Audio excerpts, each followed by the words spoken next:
Paano nga ba natin mapapanatiling kalmado ang mga aso natin kapag umuulan ng malakas, kumukulog at kumikidlat?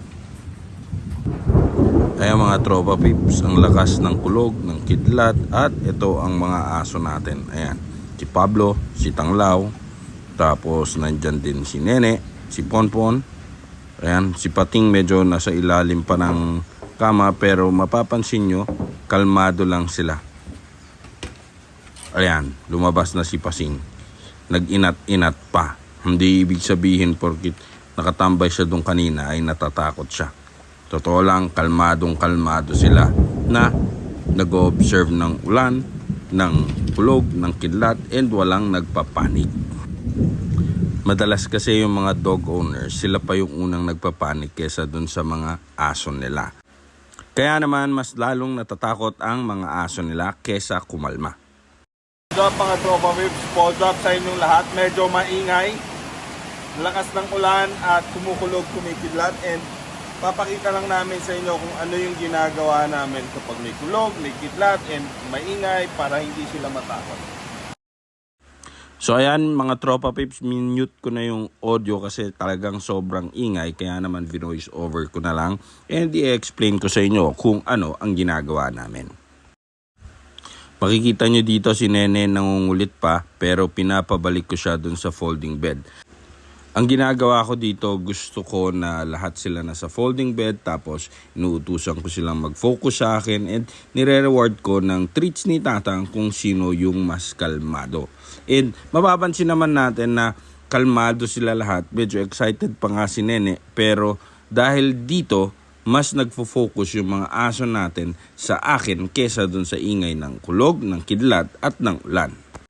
Kino-condition natin ang utak ng mga aso natin na kapag malakas ang kulog, kidlat at ulan at hindi sila natatakot ay nakakatanggap sila ng treats ni Tatang na gustong gusto nila. Tandaan natin mga tropa pips na kaya ito nag-work sa mga aso ko kasi meron na silang previous experiences na pinapa-focus ko sila kahit na madaming distractions. Mahihirapan kayong gawin ito kung kahit ni minsan na hindi nyo na-practice yung focus command. Kailangan kasi alam na nila yon para eventually kapag merong mga triggers na ayaw nyo na mag-react sila, you can always ask your dogs to focus.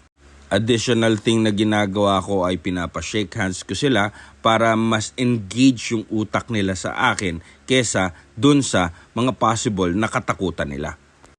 Ayan o, nakita nyo si Nene na nag-shake hands na rin siya and kailan lang natin na ituro yon pero ang laking bagay na meron siyang alam na commands na magagamit ko para mas hindi siya mag-focus dun sa kulog. Kesa alagaan ko yung takot nila, kesa i-cuddle ko sila, kesa maawa ako sa kanila, mas maganda na bigyan ko sila ng activities para mas maging confident sila tuwing umuulan ng malakas.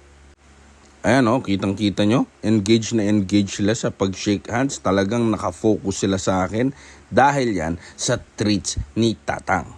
Kasi kapag namoy ng sa Fantastic 4.5 yung treats ni Tatang, talagang magfo-focus sila sa akin. By the way, nandyan po si Pasing, natatakpan lang nung medyo matabang aso. Ayun, nakikita nyo yung uso ni Pasing. Oh. Dito naman mga tropa pips, vinivideo ko sila dito. Ayan, pinapakita ko sa inyo, nagganadong-ganado sila. And talagang, hindi nila pinapansin yung kulog, kidlat, yung ulan. Ang lakas pa ng ulan yan dahil naririnig nila yung patak ng malalaking ulan dun sa bubong. Wala kayong makikitang bahid ng takot o nerbiyos sa Fantastic 4.5. Ayan ang lakas ng ulan. Mga tropa pips, hindi lang namin isang araw ginawa ito kaya kalmadong-kalmado sila, matinding practice, tsaka yung mga focus exercise, talagang inuulit-ulit ko sa mga aso ko para naman magamit ko sa mga sitwasyon na ganito. Baka akalain nyo kasi na parang magic, okay, hindi na sila natatakot. Tandaan nyo, sa dog training, walang magic.